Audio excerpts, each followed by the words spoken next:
Welcome. It is a pleasure on behalf of the Board of Supervisors to honor Jacob's Heart Cancer Support Services and also declare September Childhood Cancer Awareness Month. There's probably nothing more difficult than to see a child with a potentially terminal disease. And this resolution notes that there's some pretty frightening statistics.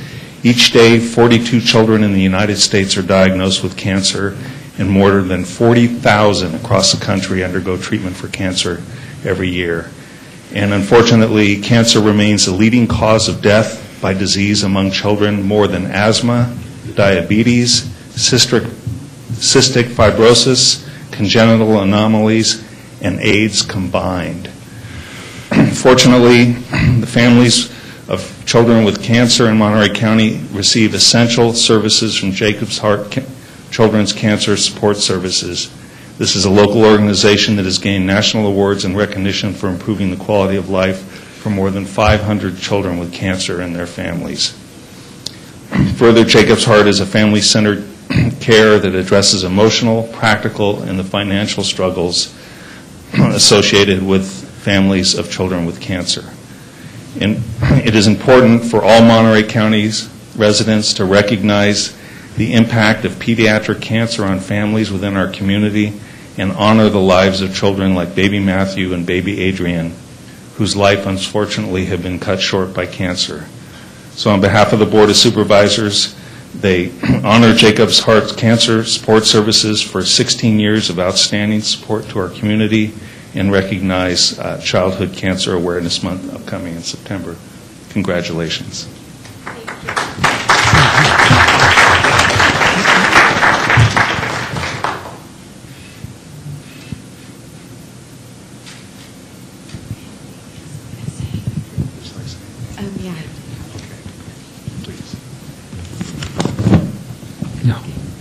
Good morning, and thank you all for your time.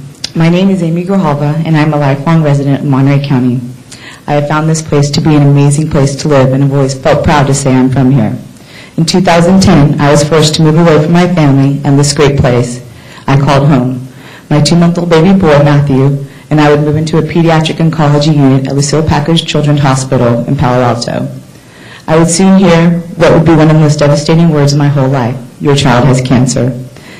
Though we often hear that pediatric cancer has a 90% cure rate, we would be told that our son would only have a 20 to 30% chance at a cure. His cure was not even an option yet, since Matthew would have to survive his first night, being that he was in critical condition. You wouldn't know it, my son was on the brink of death. Matthew would just continue to smile and coo through all the fuss, but soon his smile would be replaced with tubes and breathing machines when they would place him on life support. Doctors frantically fought to bring his leukemia burden down to a more reasonable number. I was told that nearly every blood cell in my son's body was cancerous. His leukemia would get an official title called infantile leukemia, and with that official diagnosis, we would learn how much doctors struggle around the world to cure this aggressive form of leukemia. Matthew was a fighter, tough as nails, we would say. He fought and fought. He would receive his first chemo treatment in his spine and brain fluid at 2 months old. I will never forget the image of his doctor inserting a needle bigger than his body into his back.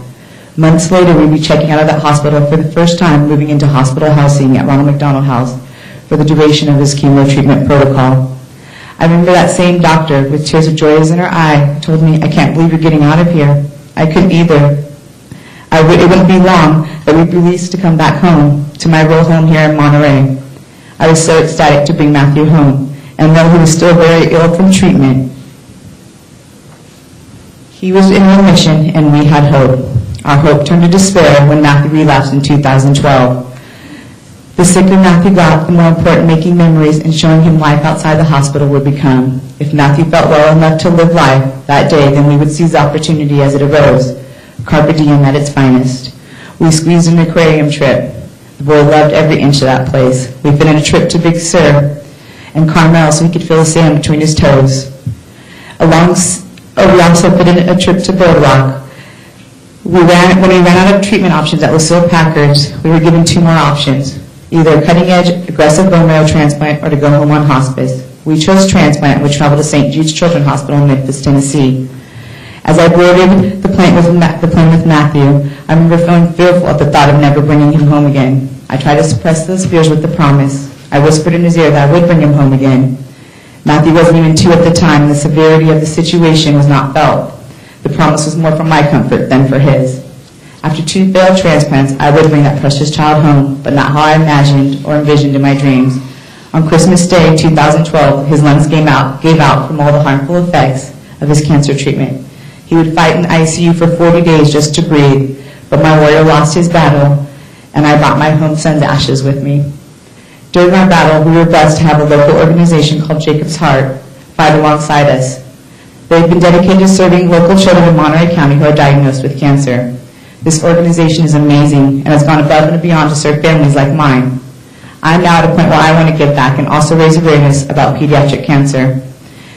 We are holding an event in the month of Pediatric Cancer Awareness Month, September, aimed at just that, to raise awareness and raise funds for Jacob's Heart. In the 16 years that Jacob's Heart has served Monterey County, they have served 206 children in Monterey with cancer. Of those children, we've lost 58 of them.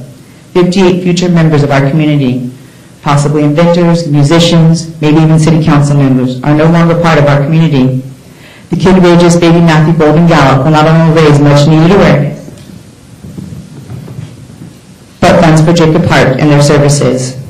We want to honor our local families and children who are in battle and those who have lost their battle despite their fight, like my son, number 57, Matthew Robert Pierce.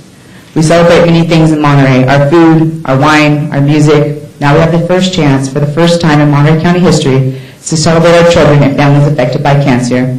This year we want all of Monterey County to go gold, and we believe that Monterey is the heart of this great county and should be the leader in our crusade to honor these members. We thank you for this award. Thank you, and God bless.